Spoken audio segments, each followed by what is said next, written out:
আজকের এই ভিডিওটি সরকারি চাকরিজীবীদের জন্য খুবই গুরুত্বপূর্ণ হতে চলেছে, কেননা আপনারা ইতিমধ্যে জেনে গিয়েছেন 15 জুলাই সচিব কমিটির একটা সর্বশেষ বৈঠক হওয়ার কথা রয়েছে। এই বৈঠকে পে স্কেল, গ্যাজেট সহ বিভিন্ন বিষয় সম্পর্কিত অনেক তথ্য পাওয়া যাবে। আজকের এই ভিডিওটি দেখলে আপনি সচিব কমিটি সম্পর্কিত অনেক তথ্য পাবেন। আজকের এই ভিডিওটি দেখলে আপনি দুইটা গুরুত্বপূর্ণ বিষয় সম্পর্কে জানতে পারবেন, সেটি থাকছে আপনার মোবাইল বা কম্পিউটার স্ক্রিনে। প্রথমে আপনি জানবেন সচিব কমিটির নবম পে স্কেলের চূড়ান্ত বৈঠকে আলোচনায় থাকা গুরুত্বপূর্ণ বিষয়সমূহ, অর্থাৎ সচিব কমিটির বৈঠকে কি কি বিষয় নিয়ে আলোচনা হবে।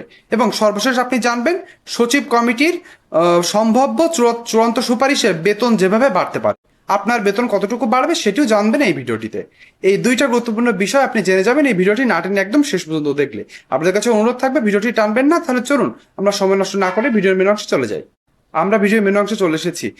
পুরো ভিডিওতে যাওয়ার আগে আপনার সাথে কিছু কথা রয়েছে।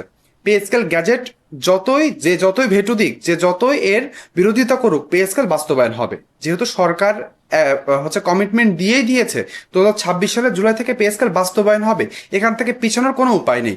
এজন্যে সরকারি চাকরিজীবীদের পে স্কেল গ্যাজেট পাওয়ার আগ পর্যন্ত এক দফায় একটাই দাবি থাকবে, সেটি হলো 2026 সালের জুলাই থেকে পে স্কেলের বর্ধিত বেতনে 100% বাস্তবায়ন করতে হবে। কোনোভাবে যদি এটি স্লিপ করে 50, 60 বা 75% বেতন বৃদ্ধি পায়, তাহলে কিন্তু নবম পে স্কেলের যে মূল যে সুযোগ সুবিধা সেটি কিন্তু সরকারি চাকরিজীবীরা পাবে না। আপনারা জানেন যে বাংলাদেশের যে অসাধু ব্যবসায়ীরা রয়েছে তারা কোনো সুযোগ পেলেই জিনিসপত্রের দাম বাড়িয়ে দেয়। আপনার যখনই বেতন ধাপে ধাপে বাড়বে, ধাপে ধাপে মূল্যস্ফীতি বাড়বে এবং শেষমেশ দেখা যাবে যখন আপনি 100% বেতন হাতে পাবেন, সেটি পেয়ে আসলে আপনার কোনো সুযোগ সুবিধা বাড়ছে না। এজন্য সরকারি চাকরিজীবীরা এখনো সবাই কমেন্ট বক্সে লিখে জানাবেন যে আপনি 2026 সালের জুলাই থেকে নবম পে স্কেল 100% বাস্তবায়ন চান। এবার আমরা এক করে বিষয়গুলো জেনে নিব। বলা হয়েছে প্রথমে সচিব কমিটির নবম পে স্কেলের চূড়ান্ত বৈঠকে আলোচনায় থাকা গুরুত্বপূর্ণ বিষয়সমূহ। বলা হয়েছে মূল্যস্ফীতির প্রভাব বিবেচনায় নতুন বেতন নির্ধারণ, সাম্প্রতিক বছরগুলোতে খাদ্য, বাসা ভাড়া, চিকিৎসা ও শিক্ষা ব্যয়ের বৃদ্ধি বিবেচনায় বেতন সমন্বয়ের বিষয়টি গুরুত্ব পাবে। আপনারা ইতিমধ্যে জেনে গিয়েছেন করোনাকালীন সময়ের পর থেকে দেশে চরম মূল্যস্ফীতি চলছে। সরকারি চাকরিজীবীদের সেই অষ্টম পে স্কেল এসেছিল 2015 সালে। এই দীর্ঘ 11 বছর সরকারি চাকরিজীবীরা চরম মূল্যস্ফীতির বাজারে যে কিভাবে বেঁচে রয়েছে, সার্ভাইভ করেছে, সে একজন সৎ সরকারি কর্মকর্তা কর্মচারী জানবেন। এই জন্য নবম পে স্কেল এখন না আসলে সরকারি চাকরিজীবীদের তাদের পিঠ কিন্তু এখন দেয়ালে ঠেকে গিয়েছে, আর কোনো তাদের উপায় বাকি নাই। বলা হয়েছে 1 থেকে 20তম গ্রেডের বেতন বৈষম্য কমানো, বিভিন্ন গ্রেডের মধ্যে বিদ্যমান বেতন ব্যবধান যৌক্তিক ও ভারসাম্যপূর্ণ করার প্রস্তাব নিয়ে আলোচনা হবে। সরকারের আর্থিক সক্ষমতা মূল্যায়ন, নতুন পে স্কেল বাস্তবায়নে সরকারের অতিরিক্ত ব্যয় কত হবে এবং তা বহনের সক্ষমতা রয়েছে কিনা তা নিয়ে পর্যালোচনা হবে। অর্থাৎ তারা যে চূড়ান্ত সুপারিশটি করবে সেটি বাস্তবায়ন করতে কত অর্থ প্রয়োজন হবে এবং সেটি সরকার পারবে কিনা, আর্থিক সক্ষমতা আছে কিনা, সেগুলো বিষয় নিয়ে কিন্তু আলোচনা হবে। তারপরে থাকছে নতুন বেতন কাঠামো, চূড়ান্ত রূপরেখা নির্ধারণ, বেতন কাঠামোর বিভিন্ন ধাপ, গ্রেড ভিত্তিক বেতন বৃদ্ধি ও সামগ্রিক কাঠামো নিয়ে সিদ্ধান্ত আজকে বাস্তবায়ন করার চেষ্টা করা হবে। আরো বলা হয়েছে বাস্তবায়ন পদ্ধতি নিয়ে আলোচনা, পে স্কেল একবারে কার্যকর হবে নাকি ধাপে ধাপে বাস্তবায়ন করা হবে, এই বিষয়েও আজকে মতামত নেওয়া হবে। নিম্ন গ্রেডের কর্মচারীদের বেতন বৃদ্ধি, নিম্ন গ্রেডের কর্মচারীদের জীবনযাত্রার ব্যয় বিবেচনায় তাদের বেতন আরো বাস্তবসম্মত করার বিষয়টি গুরুত্ব পাবে। যেহেতু নিচের দিকের কর্মচারীরা, বিশেষ করে 11 থেকে 20তম গ্রেডের সরকারি চাকরিজীবীরা খুবই বৈষম্যের ভিতরে থাকেন। তাদের এই অল্প অর্থ দিয়ে তারা না পারেন পরিবারের সামনে ভালোভাবে বাঁচতে, না পারে তারা কারোর সামনে মন খুলে কোনো কথা বলতে। তারা নিজেরাই জানেন যে তাদের যে সরকারি যে অর্থটুকু তারা পান তা দিয়ে তাদের সংসার 10 থেকে 15 দিনও চলে না। তারপরে তাদেরকে নিতে হয় ঋণ। এই ঋণের চাপে সরকারি চাকরিজীবীরা মানসিকভাবে বিধ্বস্ত হয়ে থাকেন।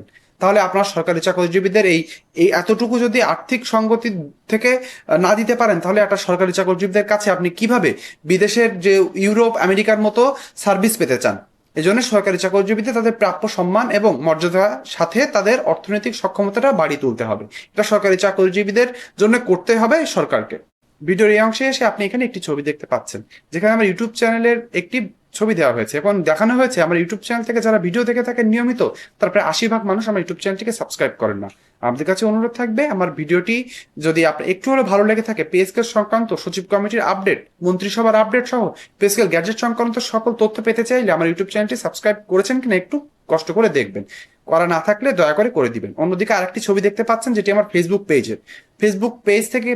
পেজে আমি পে স্কেল সংক্রান্ত অনেক তথ্য দিয়ে থাকি, পোস্ট, রিলস, ভিডিওস, স্টোরি অনেক কিছু করে থাকি। আপনি যদি পে স্কেল সংক্রান্ত সকল আপডেটেড তথ্য সম্পর্কে জানতে চান, আমার ফেসবুক পেজটিকে ফলো করতে ভুলবেন না। বলা হয়েছে ভাতা ও অন্যান্য আর্থিক সুবিধা বিবেচনা, বাড়ি ভাড়া, চিকিৎসা ভাতা, যাতায়াত ভাতা সহ বিভিন্ন ভাতা ও আর্থিক সুবিধা সংশোধনের সম্ভাবনা নিয়ে আলোচনা হবে। আইএমএফ এর পর্যবেক্ষণ ও সুপারিশ বিবেচনা, যেহেতু আমরা শুনতে পেরেছি আইএমএফ 12 থেকে 16 জুলাই পর্যন্ত বাংলাদেশে অবস্থান করবে এবং বাংলাদেশের বিভিন্ন অর্থনৈতিক বিষয় নিয়ে তারা দেখভাল করবে, যেহেতু তাদের কাছে সরকার 450 থেকে 500 কোটি মার্কিন ডলারের একটি ঋণ সহায়তা চেয়েছে।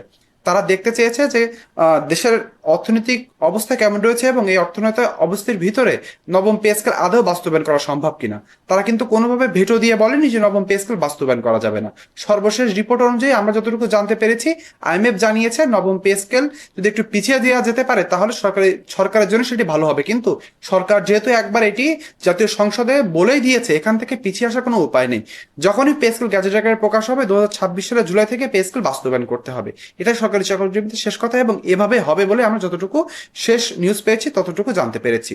আরো বলা হয়েছে যে নতুন পে স্কেলের প্রভাব বিশ্লেষণ, অর্থাৎ একটা পে স্কেল যখন দেওয়া হবে তখন তার প্রভাব কেমন আসবে এ নিয়ে আলোচনা করা হবে। পে স্কেল কার্যকর হলে সরকারের বার্ষিক ব্যয় কত বাড়বে এবং সেই ব্যয় কিভাবে পর্যালোচনা করা হবে তা নিয়ে আলোচনা হবে। চূড়ান্ত সুপারিশ প্রস্তুতি, বৈঠকে আলোচনার ভিত্তিতে সচিব কমিটির চূড়ান্ত সুপারিশ বিষয়টি গুরুত্ব পাবে। আপনারা ইতিমধ্যে জেনে গিয়েছেন যে চূড়ান্ত যে সুপারিশ তার কিন্তু কার্যক্রম প্রায় শেষের দিকে চলে এসেছে। পরবর্তী অনুমোদনের প্রস্তুতি, সচিব কমিটির সুপারিশ চূড়ান্ত হলে তা মন্ত্রিসভায় অনুমোদনের জন্য উপস্থাপনের বিষয়টি প্রয়োজনীয় প্রস্তুতি নেওয়া হবে। আপনারা ইতিমধ্যে জেনে গিয়েছেন সচিব কমিটির কার্যক্রম যখনই শেষ হবে সেটি মন্ত্রিসভায় তোলা হবে। মন্ত্রিসভায় সকলের সম্মতিক্রমে এটি গ্যাজেট আকারে প্রকাশ হবে। এজন্য কার্যক্রম এটা শেষ হলে কিন্তু পরবর্তী ধাপে গ্যাজেটের বাদবাকি কার্যক্রম শুরু হবে। এবার আমরা চলে আসবো ভিডিওর দ্বিতীয় অংশে। দ্বিতীয় অংশে বলা হয়েছে সচিব কমিটির চূড়ান্ত সুপারিশে বেতন যতটুকু পরিমাণে বাড়তে পারে তার কি আভাস রয়েছে আমাদের কাছে সেটি আপনাদেরকে জানিয়ে দিব। বলা হয়েছে 1 থেকে 10তম গ্রেডের সরকারি কর্মকর্তাদের মূল বেতন 100% পরিমাণ বৃদ্ধির একটি চূড়ান্ত সম্ভাবনা, সরকার এমন একটি সিদ্ধান্তের দিকে যেতে চলেছে। অন্যদিকে 11 থেকে 20তম গ্রেডের সরকারি চাকরিজীবীদের বেতন প্রায় 140% পর্যন্ত বৃদ্ধির একটি সম্ভাবনা দেখা গিয়েছে। আপনারা ইতিমধ্যে জানবেন যে জাতীয় বেতন কমিশন কর্তৃক যে চূড়ান্ত রিপোর্টটি ছিল সেটিও কিন্তু এমন পর্যায়ে ছিল, অর্থাৎ 20,000 এবং উপরে 1,60,000। আমরা কিন্তু সেটা শুনতে পেরেছিলাম সচিব কমিটি এই যে 1:8 অনুপাতে যেটা সচিব বাংলাদেশ জাতীয় কমিশন যে সুপারিশ দিয়ে গিয়েছিল সেখান থেকে সরে এসে তারা 1:7.5-এ আসতে চাচ্ছে। সেখানে সর্বনিম্ন বেতন 20,000 এবং সর্বোচ্চ 1,50,000 টাকা নিয়ে একটি সুপারিশের দিকেই কিন্তু সরকার হাঁটছে। আরো বলা হয়েছে চলতি অর্থ বছরের মূল বেতন কার্যকর, যেটা আপনাদেরকে বলেছি 2026-27 অর্থ বছর থেকেই নতুন মূল বেতনের পুরো অংশ সরকারি কোষাগার থেকে পরিশোধের পরিকল্পনা রয়েছে। যেটা আপনাদেরকে বারবার বলেছি এই অর্থ বছর থেকেই নবম পে স্কেল বাস্তবায়ন কিন্তু করতে হবে এবং সেটি হওয়ার দিকে আগাচ্ছে। বলা হয়েছে ধাপে ধাপে বেতন প্রদান, ভাতা প্রদান, বাড়ি ভাড়া, চিকিৎসা, অন্যান্য ভাতা আগামী অর্থ বছরে 2 ধাপে কার্যকর করার পরিকল্পনা রয়েছে, যাতে সরকারের উপর এককালীন আর্থিক চাপ কম পড়ে। সরকার যেহেতু একবারে অনেক অর্থের প্রয়োজন রয়েছে সেজন্য সরকার চেষ্টা করছে ভাতাটা এক অর্থ বছরে 2 ভাগে ভাগ করে দিতে পারে। সেটা সরকারি চাকরিজীবীরা মেনে নিতে পারবে, কিন্তু আপনার এই বেসিক 100% থেকে কোনো কাটছাট না করে এবং এই 100% একবারে বাস্তবায়ন করার পক্ষেই কিন্তু সকল সরকারি চাকরিজীবীরা একমত হয়েছেন। বলা হয়েছে নিম্ন গ্রেডে বেশি সুবিধা, জীবনযাত্রার ব্যয় বিবেচনায় 11 থেকে 20তম গ্রেডের সরকারি চাকরিজীবীদের তুলনামূলক বেশি হারে বেতন বৃদ্ধি পেতে পারে। বাজেট সক্ষমতা বিবেচনার প্রস্তাব, বেতন বৃদ্ধির হার নির্ণয়ে সরকার রাজস্ব আয়, বাজেট এবং আর্থিক সক্ষমতা বিবেচনায় রাখা হয়েছে। চূড়ান্ত অনুমোদনের আগে এর সচিব কমিটির বৈঠকে চূড়ান্ত হলে তা মন্ত্রিসভার অনুমোদনের জন্য পাঠানো হবে। সেখানে বিভিন্ন মন্ত্রী উপস্থিত থাকবেন। সেই উপস্থিত থাকা সাপেক্ষে আমাদের প্রধানমন্ত্রী যখনই এটা অনুমোদন দিবে এবং মন্ত্রিসভায় সকল মন্ত্রীর সম্মতি সাপেক্ষে যখন এখানে যে ডিউ প্রসেসটা রয়েছে সেটি শেষ হয়ে যাবে, সাথে সাথে কিন্তু সেটি গ্যাজেটের জন্য কার্যক্রম শুরু হয়ে যাবে। এই জন্য আমরা সম্ভাব্য যে ডেটটি পেয়েছি সেটি হলো আগস্ট বা সেপ্টেম্বরে আপনার পে স্কেল গ্যাজেট প্রকাশ হবে এবং সেপ্টেম্বর বা অক্টোবর মাসে আপনার ব্যাংক হিসেবে বা ব্যাংকে আপনি নবম পে স্কেলের সুযোগ সুবিধা পেতে শুরু করবেন। পে স্কেল সংক্রান্ত অনেক তথ্য সামনে আসবে, বিশেষ করে আজকে এই সচিব কমিটির বৈঠকের পর আসলে কি নিউজ আসছে এবং সচিব কমিটি কি নিউজ করছে সেটি জানতে হলে আমার ইউটিউব চ্যানেলটি সাবস্ক্রাইব এবং আমার ফেসবুক পেজটি ফলো করতে ভুলবেন না। আজকে ভিডিও এ পর্যন্তই। সকলে ভালো থাকবেন, ধন্যবাদ।